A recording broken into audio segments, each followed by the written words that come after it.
This stuff is remarkable. He said, I took these leaves and put them under my little microscope. He loves this little stereoscope. We go into their neat things. But he said the most interesting thing, he said all the damaging mites are gone, but all the beneficial mites are still there. So what did that tell us? That told us that there was nothing toxic in the liquid seaweed. There wasn't anything there that was actually killing the mites. But what it was doing was toughening the plant to where it no longer could be affected by the spider mites.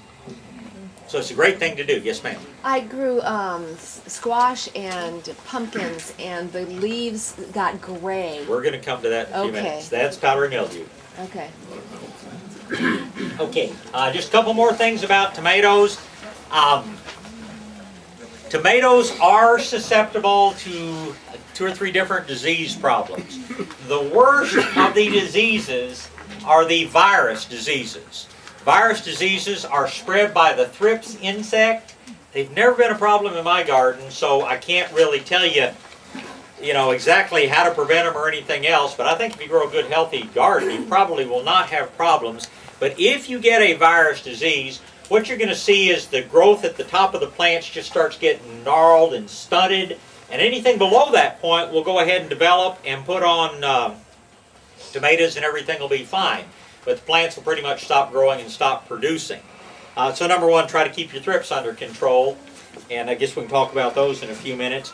The one thing, again, that Malcolm recommends, and I want to come back and talk about this stuff for just a minute, this is something that we use for cold protection. It's called Insulate, and it is open enough that light goes through it without any problem. But insects don't. It really cuts down on wind, and it really gives you a lot of protection if you get cold. I told you I planted 48 tomato plants in 24 cages. I put 2 plants per cage because they use big cages. But what I did when I planted, and what I always do, is I've cut this in strips that are about this wide, and using clothespins,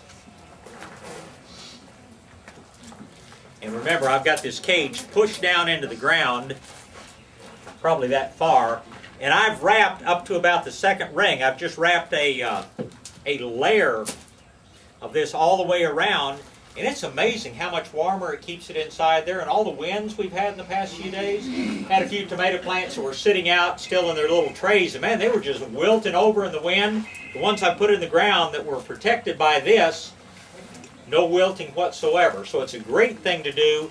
And if you have had problems with the spotted wilt virus, these other viral diseases, Malcolm claims that if you go ahead and wrap your tomato cages fairly high with something like the Insulate, or I think they sell it under the name of Plant Shield, it comes under a bunch of different names, the thrips don't seem to go through, and they never seem to come in from the top.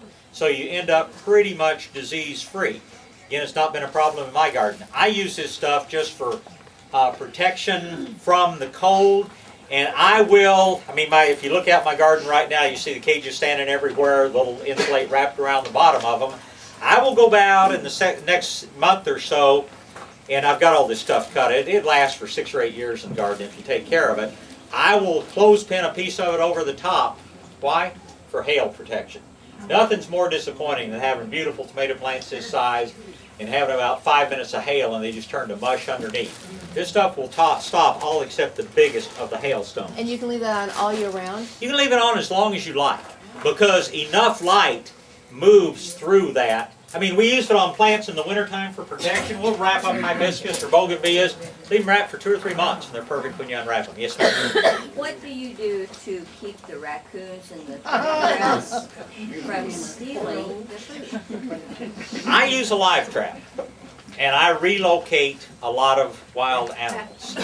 And I'll tell you, if anybody's trapping things with a live trap, coons and things like that, sometimes it's hard to keep the bait in the trap, I'll use just dry cat food or corn or something like that.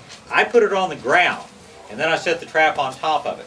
Raccoons, while they're big, nasty animals, are not especially smart. They walk in the trap, start digging, trying to get whatever got underneath it.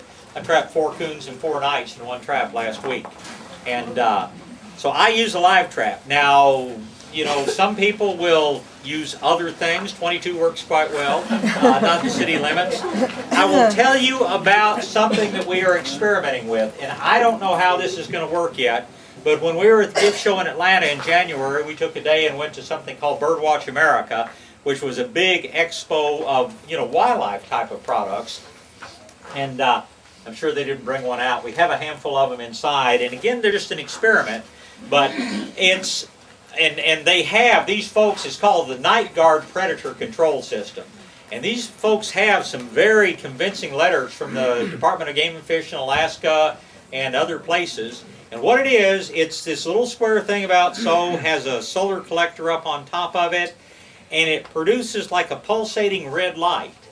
And they're a throwaway thing. You put them out, supposedly they last about 4 years, and then you just pitch them, and you put a piece of tape across the top if you want to shut them off just on top of the solar collector, and they probably last even longer. But the theory is, and it seems to, a lot of people, you know, say this works extremely well, is they see that light is eye shine. Everybody's been out at night. You know how animals that are nocturnal have this coating inside their eyes, hit them with a flashlight and the eyes glow at you. Supposedly they see this light as eye shine from a predator that might very well be bigger and badder than they are, and they don't like to be watched and they go away. They say it's very effective against grizzly bears, and that alone makes me want to put it around my garden, because I don't like grizzly bears. It's another of my favorite stories, because I do backpack the West Central Rockies whenever I get a chance, but the two fellows are out, and a grizzly bear comes after them, and they start running, and after a minute, one of them looks at the other and says, "Why are we running? We can't outrun this bear." And his friend looks at him and says, "I don't have to outrun the bear, I just have to outrun you." So, anyway, easier things to put out one of these, but they claim that they are virtually 100% effective against raccoons, skunks, possums, most of the things that get after the stuff in my vegetable garden. Plus, they say they work against wild hogs, they work against, you know, coyotes and other things. No, they don't work against deer.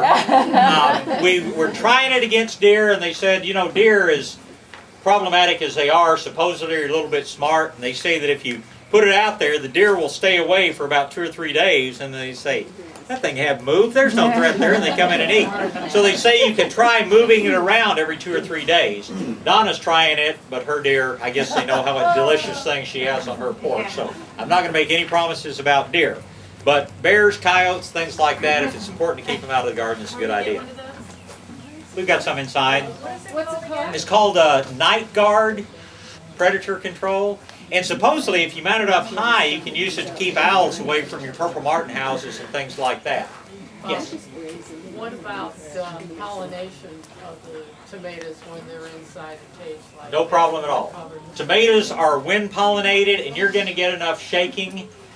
They're not insect pollinated, so we're not worried about bugs getting in there. Again, Alton was telling me when I worked with him about having visited a big indoor greenhouse operation, and what they did is they grew the tomatoes on strings. They planted them, and then they had this big pipe frame around the upper part of the greenhouse, strings tied to it, and the tomatoes, they had trained growing up these strings.